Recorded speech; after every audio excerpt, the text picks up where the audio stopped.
Dear Papa Van, ako si Nelia, 66 years old, tubong Tondo, Maynila. Sumulat ako sa inyo dahil sa bigat ng dinadala ko. At ito ay bunga ng aking pangungulila sa nag-iisang nilalang na kay tagal ko nang hinahanap. Siya lang kasi ang bukod tanging nagpahalaga sa akin. Sa katunayan, Papa Van, hindi naman talaga ako nag-iisa sa buhay. May mga anak kami ng yumao kong asawa na si Celso. 3 sila. Ang panganay kong si Eman, 36 years old. Ang sumunod ay si Marie, 32. At ang bunso naman ay si Marlon, 25 years old. Si Marlon na lang ang single sa aking mga anak. Si Eman at Maria ay parehong may mga pamilya na. Sa katunayan ay meron na akong 6 na apo. Nakapisan pa rin sa akin sina Eman at Marie kasama ang asawa at mga anak nila. Sa kabuuan ay 11 silang sinusuportahan ko at pinapakain. Ultimo gastos sa pag-ieskwela ng mga apo ko ay ako rin ang pumapasan. Pero hindi naman palaging ganon, Papa Van. Nung una, kapag may kontraktual silang trabaho ay nakakapag-abot sila sa akin. Umaasa lang sila sa akin kapag na-endo na sila. Pero nung lumaon, lalo na nitong nakaraang 5 taon, napansin kong parang nasanay na silang palamunin at tinamad nang maghanap ng trabaho. Salamat na lang at may maliit akong tindahan. Kahit papano'y niraraos ko ang pang-araw-araw namin. Yun na lang ang aming inaasahan. Pero minsan maski yun ay nalalagay pa sa alanganin dahil sa pangungupit nila. Katulad na lang nung minsang mahuli ko si Marie. Pasimple siyang pumupuslit ng sabon. Nang makita ko ang papaya soap na hawak niya ay naalala ko ang napakarami pa nilang utang sa akin. Yung mga delata, beer na pinapalista ng asawa niya at mga chichiryang kinukuha ng mga anak niya. Mabuti sana kung hindi naiipon ang lahat ng mga utang nila, Papa Van. Kung kukwentahin ko ang mga yon, aabuti na ng 1,000 ang lahat. Nang bawiin ko ang sabong hawak ni Maria ay siya pa ang galit. Napakadamot ko raw masyado. Habang nagtatalo kami ng anak ko ay sumabad ang asawa niya. Pinagdidiinan din nitong madamot nga ako. Kahit pinapaalala ko na ang mga pagkakautang nila ay nanatili pa rin silang agrabyado. Noon ko na rin sila sinermonan sa pagiging maluho nila. Wala na nga silang trabaho. Teka, magkano ba yung sabon ha? Maangas na tanong ng manugang ko. 40, sagot ko. O ayan, bayaran ko na. Anya sabay tapon ng 50 pesos sa harap ko. Huwag kayong mag-alala, kapag nagkatrabaho na ako, mababayaran din naman kayo. Kung tratuhin nyo kami parang di tayo pamilya rito. Singhal pa niya na hinayaan ko na lang. Naging normal na sa amin ang ganon araw-araw, Papa Van. Talak dito, talak doon. Kupit dito, kupit doon. Sila na ang nagkamali, pero ang ending palaging ako pa ang masama. Minsan kahit silang magkakapatid ay nagkukupitan at nagbabangayan din. Natatahimik lang ang bahay namin sa gabi kapag tulog na silang lahat. Naging palaisipan tuloy sa akin kung bakit kami umabot sa ganito. O kung may katapusan ba ang sitwasyon naming ito. Bago pumayapa si Celso, hindi naman ganito kahirap ang buhay namin. Dati siyang family driver. Kaya noong mga panahong yon ay medyo nakakaluwag-luwag pa kami. Nabibilhan namin ng damit ang mga bata at napaghahandaan ng maayos ang mga birthday nila. Mababait din ang mga naging amo ni Celso. Naging scholar pa nga nila si Eman sa isang private school. Pero nung magbabakasyon sana sila sa probinsya ay may truck na bumangga sa kanila. Hindi pinalad makaligtas ang asawa ko at mga amo niya. Mula noon ay bumagsak na rin ang kalagayan naming mag-iina. At kung hindi ako maging madiskarte sa buhay, hindi ko alam kung saan kami pupulutin ng mga anak ko. Ang problema sa pagsusumikap ko at sa pagdidiskarte para mabuhay, hindi ko natutukan at nagabayan ng maayos ang mga anak ko. Kaya hanggang ngayon ay ako pa rin ang nag-iisang dumidiskarte at kumakayod para sa kanila at pamilya nila. Minsan nga parang gusto ko nang mamatay na lang. Nang sa ganun ay mapansin naman nila ang paghihirap ko. Para maturuan din sila ng leksyon. Pero kalaunan ay matatakot din naman akong isipin kung saan sila pupulutin kapag nawala ako. Ganito ata talaga ang isang ina. Sila kaagad ang naalala ko nang minsang matumba ako sa tindahan. Mabuti na lang at andun ang kapitbahay naming si Tina. Pinagalitan pa nga niya ako nang iutos kong kunin niya yung bawang ko sa ref. Anong bawang-bawang? Bakit di ka pa kasi magpatingin na sa doktor? Singhal niya. Hindi ko maiwan tong tindahan. Saka alam mo namang wala akong maasahan sa mga anak ko. Usal ko. Bakit naman kasi hindi mo disiplinahin yung mga anak mo? Katatanda na tapos puro mga wala pang silbi. Ultimo mga apo mo. Sa'yo pa inaasa? Dugtong ni Tina. Sakto namang inabutan siya ni Eman. Grabe naman kayo makapagsalita sa amin, Aling Tina. Ano bang alam nyo? Ako nga may diabetes. Tinitiis ko lang. May sakit din sa bagay yung anak ko Anya. Hay, ewan ko sa'yo Eman. Kaya naman pala tanggap na lang ng tanggap tong nanay nyo. Dahil hindi talaga kayo nagpapatalo. Makalayas na nga. Ako ang aatakihin sa inyo Ani Tina sa katuluyang umalis. Kasunod noon ay ako naman ang sinita ni Eman. Pinaratangan niya ako ng paninira sa kanila sa ibang tao. Nakakasama lang ng loob, Papa Van. Hindi na nga sila nagmalasakit sa akin. Napag-isipan pa ako ng masama sa nangyari. Hindi ko na alam kung saan ako lulugar sa mga anak ko, Papa Van. Nung una'y pinabayaan ko lang sila. Ini-spoil, ganun. Akala ko kusa silang magbabago. Makukonsensya. Mahihiya sa sarili. Pero kabaliktaran ang nangyari at lumala ang sitwasyon. Kaya sinubukan ko naman ang kamay na bakal. Binungangaan ko sila pero mas nagbunga nga rin sila. Kaya matapos noon, sinubukan ko namang magbilang at magkwenta ng mga utang nila. Iba-ibang paraan. Pero isang bagay lang palagi ang resulta.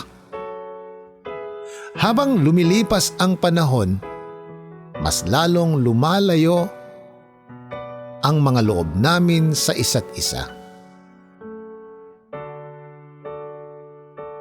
Sa totoo lang, ang sakit-sakit sa puso sa tuwing nagbibilangan. Parang pinupunit ang konsensya ko tuwing sisitahin ko sila. At lahat ng yun ay kinimkim ko dahil wala akong masabihan. Kahit na 12 kaming nagsisiksikan sa bahay, pakiramdam ko ay mag-isa lang ako. Habang malayo ang loob namin sa isa't isa, ramdam kong napupuno rin kami ng galit. Galit sa isa't isa. Galit sa sarili. Galit sa mundo. Galit na hindi ko na alam kung saan nagsimula. galit na palala ng palala. Noong unay araw-araw akong nagdadasal sa Diyos na sana'y hilumin niya ang kanilang mga puso, na sana'y pukawin niya ang kanilang mga konsensya para magbago at magsikap na sila. Pero nung hindi ako pinakinggan ng Diyos, pinagdasal ko na lang na sana hilumin niya ang relasyon at pakikitungo naming mag-iina sa isa't isa. At nung maski yun ay hindi rin sa akin ipinagkaloob, pinagdasal kong magbigay na lang siya ng himala. At sa pagkakataong yun ay pinakinggan na niya ako, Papa Van. Ang himalang yun ay dumating sa hindi inaasahang pagkakataon, sa hindi inaasahang anyo. Maglililis lang sana ako sa tapat ng tindahan nang abutan ko ang ilang kalalakihan sa tapat. Sa kilos nila ay halatang nakainom sila. Pinagkakaisahan nila noon ang isang asong ligaw. "Iabot mo nga sa akin yung tubo. Hayop kang aso ka. Sinira mo tsinelas ko," singhal ng isa sa kanila. "Hayop talaga yan eh. Pulutanin na lang natin," gatong naman ng isa pa. "Kunin niyo yung kable na yun. Itali na natin." Nataranta ako sa huling narinig ko kaya nangialam na ako. Pinagtanggol ko yung aso mula sa masama nilang binabalak. Pinagalitan ko sila dahil kung tutuusin, mas animal pa sila sa asong pinagkakaisahan nila. Sinubukan ko silang takutin, na ipapabarangay ko sila kapag tinuloy nila ang kanilang masamang balak. Mabuti na lang at may dumaang tanod noon kaya agad ko silang nai-report. Pinalabas nilang aso nila ang pinagtatalunan namin kaya may karapatan daw silang katayin ito. Pinaglaban kong labag sa batas ang gagawin nila. Agad namang sumang-ayon sa akin ang tanod. Pumayag din siyang sa akin mapunta ang aso. Matapos kong iligtas ang kawawang aso sa mga lasenggero ay inuwi ko na siya sa amin. Pinakain ko ito at pinaliguan. Doon ko natuklasan na yung mga itim niya sa balahibo ay grasa at alikabok. Purong puti pala ang kulay niya, Papa Van. Dahil dito ay pinangalanan ko siyang Puti. Noong una ay alangan pa ako sa kanya dahil baka mangangagat ito. Sa isip ko, sa tinagal-tagal niyang nagpalaboy-laboy sa daan at pinagmamalupitan ng mga tao, baka naging matapang na siya at agresibo. Pero iba si Puti. Sa katunayan, sa unang pagkakataon na kinuha ko ang kanyang tali mula sa mga lasenggero ay naging maamo na agad siya. Parang alam niya na ako ang nagligtas sa kanya sa tiyak na kapahamakan. Sabi nila nararamdaman daw ng aso kung ang kalooban ng isang tao ay mabuti o masama.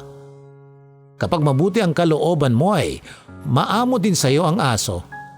Pero kapag malupit ka ay magiging agresibo rin siya sa iyo. Nang dinala ko si Puti sa bahay, akala ko ay magiging agresibo siya sa mga apo ko. Pero sa gulat ko ay naging mabait si Puti at naging malambing din sa kanila.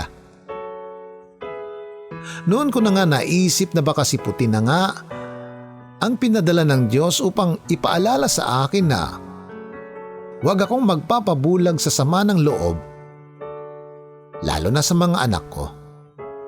Bagkus ay alalahanin ko dapat na sa kabila ng mga alitan namin, ay nagtatago pa rin ang kabutihan sa puso nila. Nakita ko kung paanong naging magiliw ang mga apo ko kay Puti. Pero iba yung kaba ko, Papa Van, nang makita kong pinagtatabuyan siya ng anak kong si Marlon. "Puti, alis!" Anya, pero imbes na umalis ay mas lalo pang dumikit sa kanya si Puti. "Tito Marlon, nagpapalab lang po sa iyo si Puti. Kaya po siya lumalapit.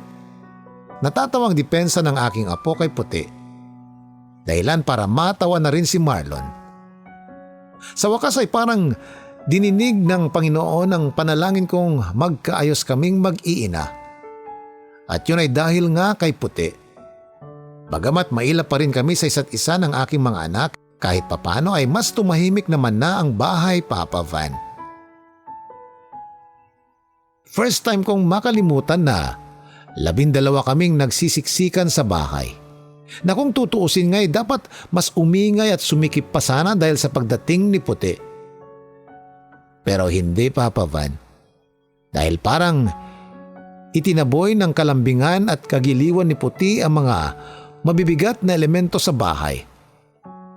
At sa unang pagkakataon ay umaliwalas muli ang aming tahanan. Lumaki ang mga anak kong may mga alagang aso at pusa, Papa Van. Pareho kasi kaming mahilig sa hayop ni Celso. At naipasa namin yun sa aming mga anak sa murang edad. Kaso nang yumao si Celso, nabulabog ng pagluluksa at kahirapan ng dati naming magiliw na pamilya. Apektado rin dito ang mga alaga naming hayop. Ang ibang aso namin nangamatay dahil napabayaan. At ang iba naman pinamigay ko na lang sa iba. Nang dumating si Puti ay tila naglaho ang alaala ng mga lumipas. Pinunan niya ng masasayang araw ang aming tahanan. Batid kong ramdam din yon ng mga anak ko. Dahil doon ay umasa ako na simulan na yon ang tuloy-tuloy na paghilom ng alitan naming mag-iina. Kay Puti ko rin naramdaman yung halaga ko. Sa tuwing nakikita niya kasi ako ay panay ang pagaspas niya sa akin. Kapag nakikita niyang pagod ako ay parang nakakaramdam siya. Lalapit siya sa akin saka didilaan ang mga kamay ko. Siya na rin ang madalas kong sabihan ng saloobin ko, Papa Van. Tulad na lang nung minsang paliguan ko siya. Salamat, Puti, ha. Simula nang dumating ka, palagi na akong may nakakausap. Kasi noon, pakiramdam ko mag-isa lang ako. Yung mga anak ko, kinakausap lang ako kapag may babayaran o hihingin. Tapos, pasinghal pa. Tapos, dahil nakikita sila ng mga anak nila, pati yung mga anak nila, pabalang na ring makitungo sa akin. Hindi ko alam kung saan ako nagkulang, Puti. Ilang dekada na akong walang katuwang sa buhay. Pero sa dami ng sinakripisyo ko, kulang pa rin. Kulang na kulang pa rin sa kanila. Pero nung dumating ka, parang nagka-magic ang lahat. Hindi na sila galitin. Siguro kasi naaalala nila si Bantay. Yung una naming aso, iniyakan nila yun ng gusto nung namatay.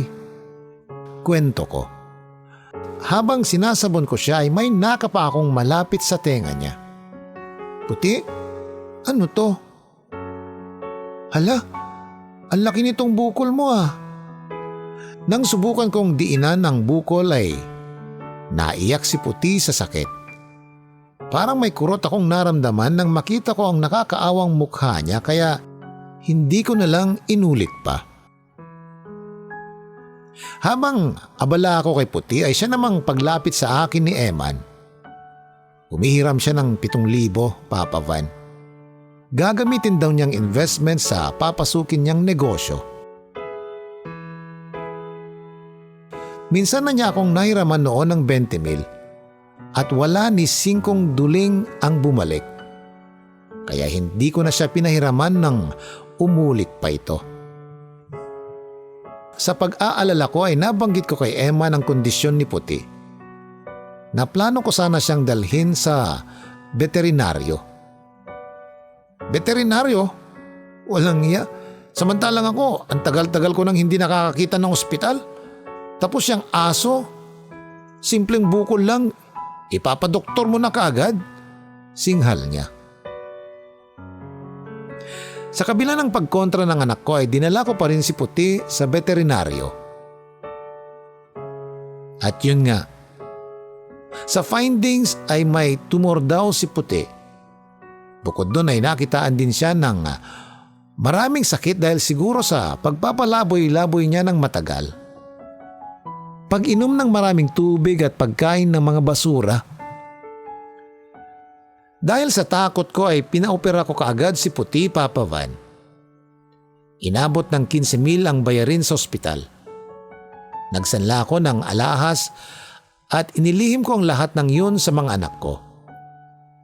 Pinalabas kong nakakuha ko ng referral sa munisipyo para mabigyan ng libreng pagpapagamot si Puti. Pero 1 linggo lang matapos makabalik ng bahay ni Puti ay nagkaroon ng komosyon sa bahay. Nagulat na lang ako nang bigla akong sugurin ng mga anak kong sina Eman at Marlon. Hawak ni Eman noon ang kahon ng alahas ko. "Nay, ano to? Umamin nga kayo? Nagsanla kayo ng alahas para sa pagpapagamot ng lintik na aso na yan, ano?" Bulyaw niya. "Ano? At bakit napunta sa'yo yan? Pinakialaman mo na naman ng kabinet ko?" "Hindi yun ang punto, Nay." Pagpipilit niya. "Yun ang punto. Iibahin mo na naman eh. Lahat kayo ganyan. Ang gagaling niyo magdahilan at maglihis ng usapan. Ang punto rito, pinakialaman mo na naman ang gamit ko. Mangungupit ka na naman. Bakit? Akala niyo ba nabibilog niyo ang ulo ko?" "Hindi. Nagpapauto lang ako dahil mga anak ko kayo. At ang sakit-sakit na. Hirap na akong pasanin kayo. Pero kahit na anong sakripisyo ko, hindi pa rin sapat. Kulang pa rin sa inyo." Hindi ko na napigilan ang sarili ko noon, Papa Van. Nailabas ko ang lahat ng matagal ko nang kinikimkim sa dibdib. Isinumbat niya sa akin ang ginawa kong pagdadamot sa kanya sa hinihiram niyang pera. Samantalang yung aso raw, grabe kung gastusan ko ng 15,000. Naging mas matimbang pa raw yung aso sa akin kaysa sa kanila na anak ko. Oo, sa buong buhay ko, kay Puti ko lang ulit naramdaman na pinapahalagahan ang mga binibigay ko. Si Puti na lang ang nagsusukli sa pagmamahal ko. Sumbat ko. Pero hindi nagpatinag si Eman, Papa Van. Agad niyang kinuha si Puti saka inilayo sa akin. Sinubukan ko siyang pigilan kaso pinagtulungan akong hawakan ng mga anak kong sina Marie at Marlon. Maging ang pag-iyak ng mga bata noon ay walang nagawa upang pigilan si Eman.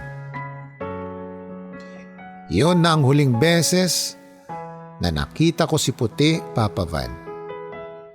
Ang sabi ni Eman ay iniligaw na niya ang aso kung saan. Pero 5 buwan ko nang hinahanap si Puti.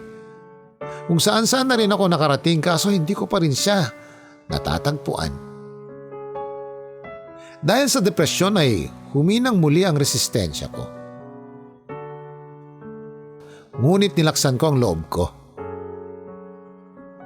Nagpatingin ako sa doktor para kay Puti. Alam kong walang magandang idudulot sa akin kapag nagpatalo ako sa kahinaan. Gustong-gusto ko nang layasan ang mga anak ko, Papa Van. Hanggang ngayon ay hindi ko pa sila gaanong iniimikan. Ngunit pinipigilan ako ng pag-aalala sa aking mga apo. Kung merong mang himalang nangyari, yun ay nang maging close na kami ng mga apo ko nang dahil kay Puti. Tulad ko ay napamahal na rin kasi sila kay Puti. Ilang gabi ring iyak ng iyak ang mga bata mula nang mawala ang alaga namin.